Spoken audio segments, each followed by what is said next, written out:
Ben and Me, Chapter 12, Plans. Although I had spoken so boldly to Sophia, the task that I had set myself seemed on reflection well nigh an impossible one. For one mouse to defy the entire court of France, rescue 7 captive children from beneath the very throne of the Queen, and then transport them and their mother to America appeared to be more than even I could accomplish. But events played into my hand. Suddenly we received the glad news of Lord Cornwallis's surrender. George Washington and our gallant army was victorious. The war was ended. The colonies were free. We celebrated that night, Ben and me, over cheese and ale so thoroughly that, to tell the truth, I was rather indisposed the next day. And Ben had an attack of gout that lasted a week.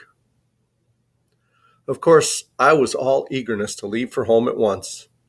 Our long residence among the French, whose foreign ways I always did detest, and the separation from my family, had proved very tiring.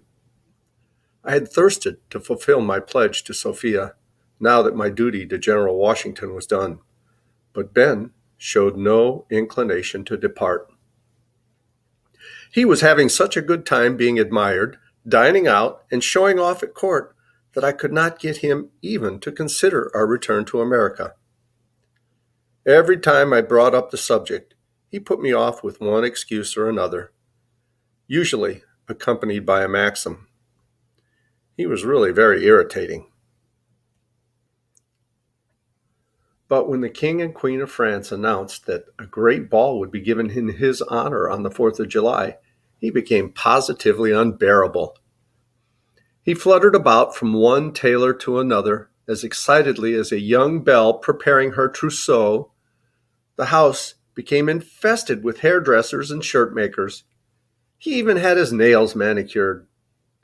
This was really alarming. Worry and irritation over his behavior must have sharpened my wits, for I soon conceived a plan that promised to solve all our problems. Completely washing my hands of Ben and his ridiculous antics, I plunged into my preparations with intense energy.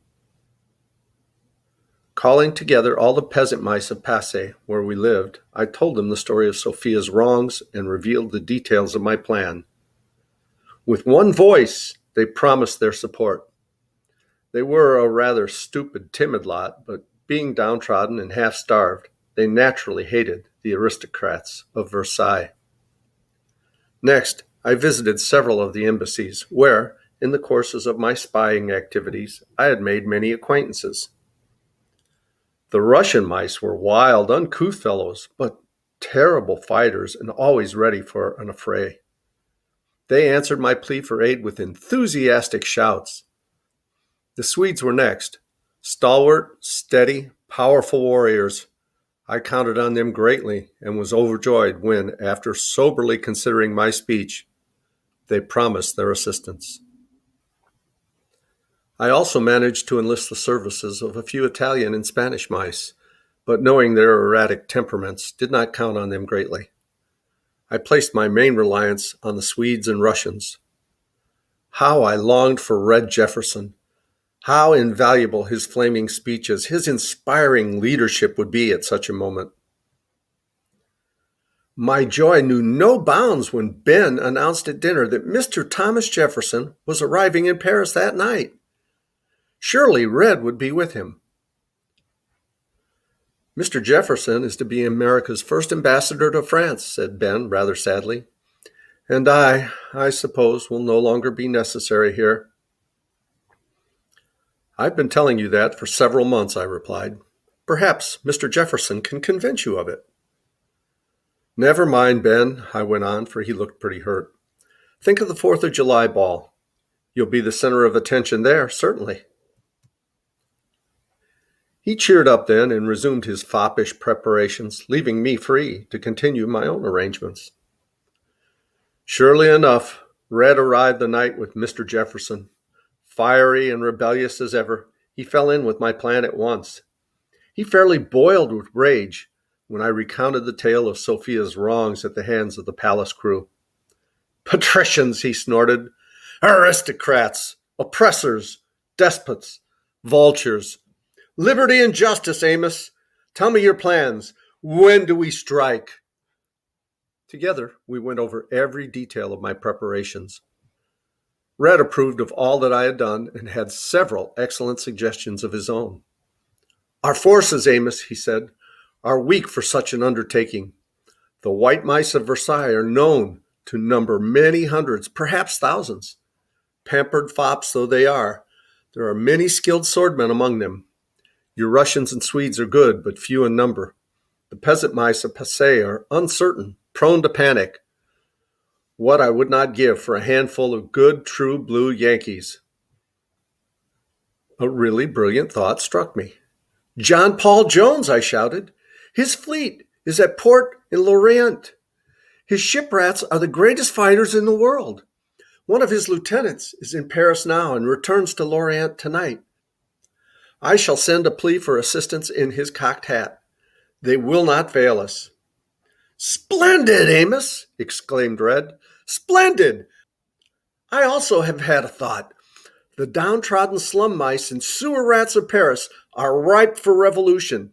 Starved and oppressed, they have long chafed under the tyranny of these mincing patricians.